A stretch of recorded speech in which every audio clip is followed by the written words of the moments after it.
মাদ্রাসা, আপনাদের মসজিদ, আপনাদের ঈদগাহ, আপনাদের কবরস্থান তথা ওয়াকফ সম্পত্তি এখনো সুরক্ষিত আছে। মমতা ব্যানার্জির করা মামলাতে নয়, অভিষেক ব্যানার্জির করা মামলাতে নয়, আপনার এলাকার কোন এমপি মামলা করেনি, নওশাদ সিদ্দিকীর মামলা করার জন্য এখন আপনাদের কবরস্থান সুরক্ষিত আছে।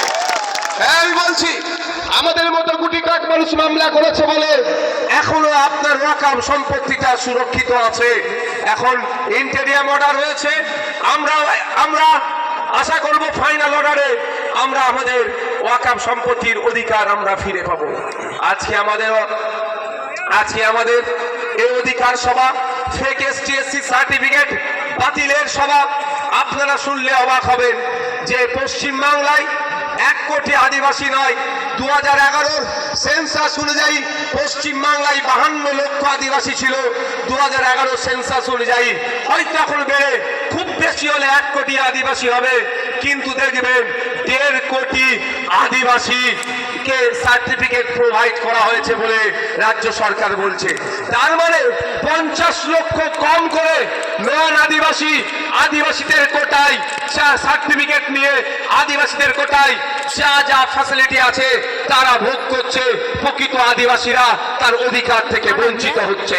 আজকের এই অধিকার সভা রাজ্য সরকারকে বলতে চাই, রাজ্য সরকারকে বার্তা দিতে চাই, সত্যিকারের অর্থে যদি আপনি আদিবাসী প্রেমী হন তাহলে আদিবাসী ভাইদের, প্রকৃত আদিবাসী ভাইদের উচ্চ শিক্ষা চাকরির ক্ষেত্রে যে 6% সংরক্ষণ আছে, ওখানে ফেক সার্টিফিকেটধারী যারা ঢুকে যাচ্ছে তাদের বিরুদ্ধে ব্যবস্থা গ্রহণ করুন।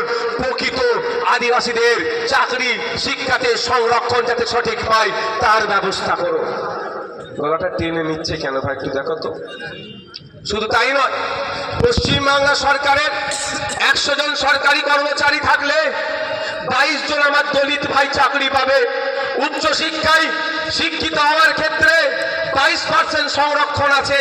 আমরা কি দেখছি, খাতায় কলমে 22 জন সরকারি চাকরি করলেও 22 জন সরকারি চাকরি করলেও প্রকৃত অর্থে 22 জন পাচ্ছে না। সেখানে দেখলে দেখা যাচ্ছে 22 জন দলিতের নাম থাকলেও প্রকৃত দলিত 22 পাচ্ছে না চাকরি। দলিতের মধ্যে নন দলিত সেজে দলিত ভাইদের যে কোটা আছে সেটাকে লুটে নিচ্ছে। তাই আজকের এই সমাবেশ, আজকের এই অধিকার সভা রাজ্য সরকারের কাছে বার্তা দিতে চাই, প্রকৃত অর্থে যদি পিছনে বর্গের দলিত হিন্দু ভাইদের ভালোবাসতে চান তাহলে আপনারা দায়িত্ব নিন যে ফেক এসটি/এসসি সার্টিফিকেট দিয়ে দলিতদের কোটায় যারা চাকরি করছে তাদের ক্ষেত্রে যারা ফেক সার্টিফিকেটধারী তাদেরকে চাকরি থেকে বার করে প্রকৃত দলিত ভাইদের চাকরির ব্যবস্থা করুন। আমি আজকে এসআইআর নিয়ে একটু কথা বলবো। শোনার মানসিকতা আপনাদের আছে তো নাকি মারা? আমি এসআইআর নিয়ে বলবো, তার আগে এই কটা বিষয় আলোচনা করে নি, শেষের দিকে এসআইআর নিয়ে বলবো। আজকের এই অধিকার সভা আপনার আমার অধিকারের জন্য। আজকে এই সভা কিসের অধিকার?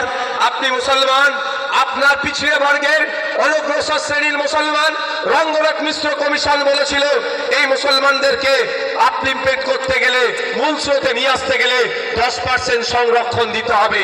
মমতা ব্যানার্জি সুকৌশলে মুসলমানদের হাতে শুধুমাত্র সার্টিফিকেট ধরিয়ে দিয়েছে, সংরক্ষণের সুবিধারা পাবে না, ধ্বংস করে দিয়েছে। কেমন আপনাদের বলছি, কদিন আগে আপনারা দেখেছিলেন মেসিকে দেখাকে কেন্দ্র করে একটা ঝামেলা হয়েছিল। কারণটা কি? টিকিট দিয়ে, পয়সা দিয়ে টিকিট কাটলো, টিকিট কাটার পরে স্টেডিয়ামের মধ্যে ঢুকলো, স্টেডিয়ামের মধ্যে ঢুকে মেসিকে আর দেখতে পেল না, সেই জন্য রাগান্বিত হয়েছিল। মমতা ব্যানার্জি নতুন যে ওবিসির নামে মুসলমানদের সাথে দ্বিচারিতা করছে, মুসলমান বাড়ির অনগ্রসর মুসলমান যারা আছে তাদের বাড়ির ছেলে মেয়েগুলো আর উচ্চ শিক্ষায় শিক্ষিত হতে পারবে না, তাদের বাড়ির ছেলে মেয়েগুলো আর চাকরির ক্ষেত্রে সংরক্ষণের সুবিধা পাবে না। কিন্তু বলছে ওবিসি করে দিয়েছি, ওই সার্টিফিকেটটাই শুধু থাকবে, টাকা দিয়ে ফর্ম ফিল আপ করবেন, পরীক্ষায় বসবেন, রিটেনে পাস করবেন, ভাইভাতেও গেলেন, ভালো ভাইবার উত্তর দিলেন, কোশ্চেনের উত্তর দিলেন, দেখবেন আপনি চাকরি পাবেন না সংরক্ষিত কোটায়। কারণ ওখানে মমতা ব্যানার্জি দায়িত্ব নিয়ে সংখ্যালঘু মুসলমানদেরকে ধ্বংস করেছে। তাই আজকের এই অধিকার সভা রাজ্যের মুখ্যমন্ত্রীর কাছে বার্তা দিতে চাই, সত্যিকারের অর্থে যদি আপনি মুসলিম পিছড়ে বর্গের মানুষকে, অনগ্রসর মুসলিম জাতিকে এগিয়ে নিয়ে আসতে চান, তাহলে